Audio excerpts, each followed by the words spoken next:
नमस्कार. तुमचं सर्वांचं मी स्वागत करते की ज्या आई होणार आहेत.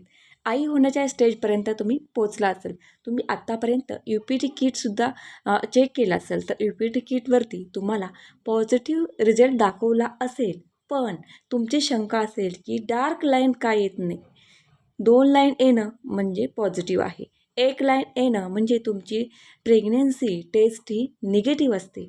पण ज्यावेळेस तुमच्या 2 डार्क लाईन येतात, तेव्हा ती तुमची पॉझिटिव्ह टेस्ट असते. आणि काही वेळेस असंही असतं की 2 रेषा ह्या असतात, पण त्यातील एक रेषा, एक लाईन ही डार्क नसते, फेंट असते. तर याचं कारण काय हे आपण आजच्या व्हिडिओमध्ये सविस्तरपणे जाणून घेणार आहोत. त्यासाठी तुम्ही हा व्हिडिओ अगदी शेवटपर्यंत पहा. तर तुम्ही सर्वात अगोदर जर तुमच्या UPT किटवरती जे प्रेग्नेन्सी टेस्टचं जे किट वापरताय, ते किट तुम्ही कोणतं वापरताय यावरती सुद्धा अवलंबून असतं. तर सर्वात बेस्ट किट कुठलं आहे ते सुद्धा मी तुम्हाला ह्या व्हिडिओमध्ये सांगणार आहे. मी कुठल्याही ब्रँडचं, कुठल्याही कंपनीचं प्रमोशन करत नाही आहे. जे काही मला अनुभव आहे, मी जे पेशंटला रिकमेंड करते तेच तुम्हाला सांगणार आहे. तर सर्वात बेस्ट किट असेल तर ते प्रेगा न्यूज. या व्यतिरिक्त पण मार्केटमध्ये तुम्हाला इझिली 50, 60, 70 रुपयापर्यंत बरेचसे किट अवेलेबल असतात. पण जो मला काही चांगला रिझल्ट आजपर्यंत आहे, जे काय OPDमध्ये मला रिझल्ट येतो किंवा मी स्वतः पेशंटला UPT किट प्रेगा न्यूजवरती करायला सांगते, तेव्हा मी तर बेस्ट म्हणेल प्रेगा न्यूजचं करा. तर यावरती करूनसुद्धा जर तुमची एक लाईन फेंट येत असेल, तर निश्चित तुम्ही जी UPT करता आहे, जे प्रेग्नन्सी टेस्ट करत आहात, ती कधी करता याच्यावरसुद्धा ते डिपेंड असतं. जर तुमची पाळी चुकून जर तुम्ही 1 दिवसात, 2 दिवसामध्ये जर लगेच करत असाल, तर जे तुमच्या शरीरामध्ये जो HCG हार्मोन असतो, तो हार्मोन्स लेवल तो सिक्रेट होण्यासाठी टाईम लागत असतो. तो हार्मोन्स तुमचा पूर्ण उतरलेला नसतो युरिनमध्ये. त्यामुळे ते किटमध्ये तुम्हाला लगेच डिटेक्ट होत नाही. त्यामुळे जर तुम्ही लगेच तुमची पाळी मिस झाली की तुम्ही जर लगेच चेक करत असाल, तर त्यामध्ये फेंट लाईन येऊ शकते. जर असं असेल तर तुम्ही पाळी जाऊन एक 4-5 दिवस थांबा आणि 4-5 दिवसानंतर पुन्हा एकदा तुम्ही रिपीट टेस्ट करा. त्यामध्ये तुमची डार्क लाईन येऊन जाईल. आणि पुन्हा जर तुम्ही टेस्ट करून जर डार्क लाईन येत नसेल, तर नक्कीच तुम्ही डॉक्टरांना व्हिजिट करणं गरजेचं आहे.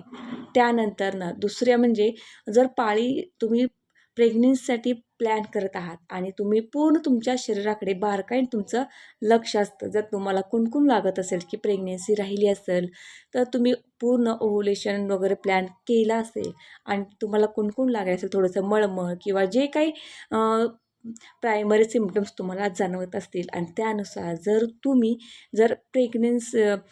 काय म्हणतात की पाळी चुकण्या अगोदरच जर तुम्ही प्रेग्नेन्सी टेस्ट करत असाल, तर कदाचित ते पॉझिटिव्ह येण्याची सुद्धा शक्यता असते आणि त्यात फेंट लाईन येऊ शकते.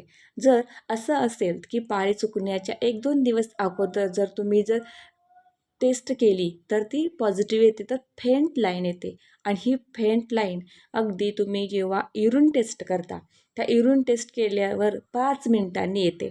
जर तुम्ही केल्या लगेच येत नाही, ती उशिराने 5 मिनिटानंतर येते आणि अगदी फेंट लाईन असते. आणि त्यावेळेस तुम्हाला वाटतं की फेंट लाईन येते म्हणजे काही प्रॉब्लेम आहे, तर ते तुमची प्रेग्नन्सीचे कमी दिवस आहेत. त्यामुळे तुम्ही अजून थांबून 1 आठवड्यानंतरनं पुन्हा प्रेग्नन्सी टेस्ट करू शकता. आणि काही वेळेस असंही होतं की 1.5 महिना झालेला आहे, पण आमची UPT पॉझिटिव्ह येत नाही. म्हणजेच पाळी तुमची मिस होऊन 15 दिवस, 10 दिवस झालेले आहेत आणि तुम्हाला अजून पाळीही येत नाही. काही तुम्हाला प्रेग्नन्सीचे चिन्ह लक्षणंसुद्धा काही जाणवतात. पण तुमच्या किटमध्ये तुम्हाला प्रेग्नन्सी फेंट लाईन दाखवत आहे किंवा काही वेळेस तुम्हाला ते दाखवत नाही की फेंट लाईन बी दाखवत नाही, एकच रेषा दाखवते. तर याचं कारण काय असतं की तुमचा गर्भाशयातच आहे का? गर्भाशयाच्या बाहेर ज्यावेळेस तो रुजला जातो ट्यूबमध्ये, गर्भाशय सोडून बाहेर, त्यावेळेस अशी फेंट लाईनसुद्धा येऊ शकते.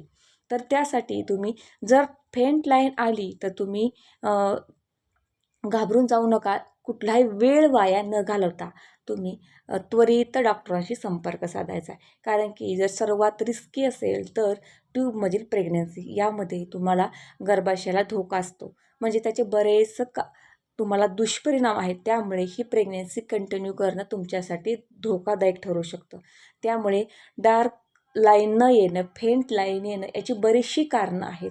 तर ते तुमच्यापैकी कोणतं कारण आहे हे तुम्ही डॉक्टरांशी बोलून चर्चा करून तुम्ही डॉक्टरांशी भेट घ्या आणि तुम्ही स्वतः जर लवकरात लवकर तुम्ही जर टेस्ट केली असेल तर तुम्हाला ते निश्चित कळत नसेल की कशामुळे असं होतं, ते तुम्ही त्वरित डॉक्टरांचा सल्ला घेणं योग्य राहील. तर अशी काही अजून बरीचशी कारणं आहेत की ती फेंट लाईन येऊ शकते जर तुमची कमी दिवसाची प्रेग्नेन्सी असेल तर. किंवा काही वेळेस काय होतं की तुमचं ओव्ह्युलेशन हे उशिरा होतं आणि तुमची प्रेग्नेन्सी उशिरा राहते आणि त्यानंतर ती UPT किटवरती म्हणजे प्रेग्नेन्सी टेस्ट किटवरती सुद्धा ती उशिरा दाखवते आणि त्यावेळेसुद्धा फेंट लाईन येते आणि तुम्हाला वाटतं की दिवस 15 व 10 दिवस झालेत, 15 दिवस झालेत आणि अजूनही फेंट लाईनच का येते, डार्क लाईन का येत नाही. तर असे काही प्रॉब्लेम असतात. त्यामुळे तुमचं ओव्ह्युलेशन उशिरा झाल्यामुळे सुद्धा असं होतं. बघा काही वेळेस महिलांचे पिरियड्स उशीर असतात. म्हणजे काहींची सायकल 30 दिवसांची असते, काहींची 28 दिवसांची असते, तर काहींची 40-35 दिवसांची सुद्धा असते.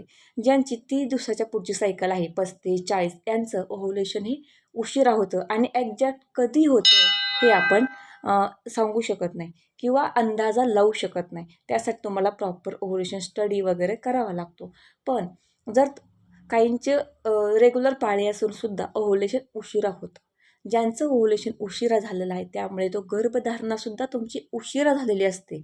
त्यामुळे सुद्धा तुमचं गर्भ रुजण्याची क्रिया ही सगळी उशिरा होते आणि दिवस जास्त वाटतात आणि तुमच्या गर्भाची वाढ कमी वाटते.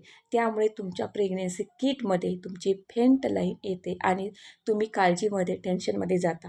तर कुठल्याही गोष्टीचं तुम्ही या अवस्थेमध्ये प्रेग्नेन्सीमध्ये टेन्शन काळजी करू नका. तुमच्यासाठी ते योग्य नाही. तर तुम्ही काही शंका असतील तर तुम्ही तुमच्या डॉक्टरांशी नक्की डॉक्टरांचा सल्ला घ्या. डॉक्टरांशी तुम्ही व्हिजिट करा. तर जी काय माहिती मला होते ती माहिती आजच्या व्हिडिओच्या माध्यमातून तुम्हाला देण्याचा मी प्रयत्न केलेला आहे. तर अजून तुम्हाला कुठल्या टॉपिकवरती माहिती ऐकायला आवडेल किंवा या टॉपिकवरती जर तुमचे काही प्रश्न असतील तर तुम्ही कमेंटमध्ये नक्की विचारू शकता. तर आशा करते की माहिती तुम्हाला समजली असेल, तुमच्या प्रश्नांचं, शंकांचं निरसन झालं असेल. ही माहिती जर आवडली असेल तर कृपया करून व्हिडिओला एक लाईक करा आणि हा व्हिडिओ जास्तीत जास्त महिलांपर्यंत पोहोचवा, जेणेकरून त्यांनासुद्धा हे फ्रीमध्ये मी काही तुम्हाला मार्गदर्शन करत आहे त्यांच्यापर्यंत नक्कीच पोहोचेल. आणि पुढेसुद्धा आपले व्हिडिओ असे छान छान येत राहणार आहेत. किंवा हा व्हिडिओ कसा वाटला याविषयी व्हिडिओच्या रिलेटेड तुम्हाला जे काही शंका असतील, हा व्हिडिओ कसा आहे, सगळ्या गोष्टी काही जे असेल तुमच्या मनामध्ये ते नक्की व्हिडिओच्या कमेंटमध्ये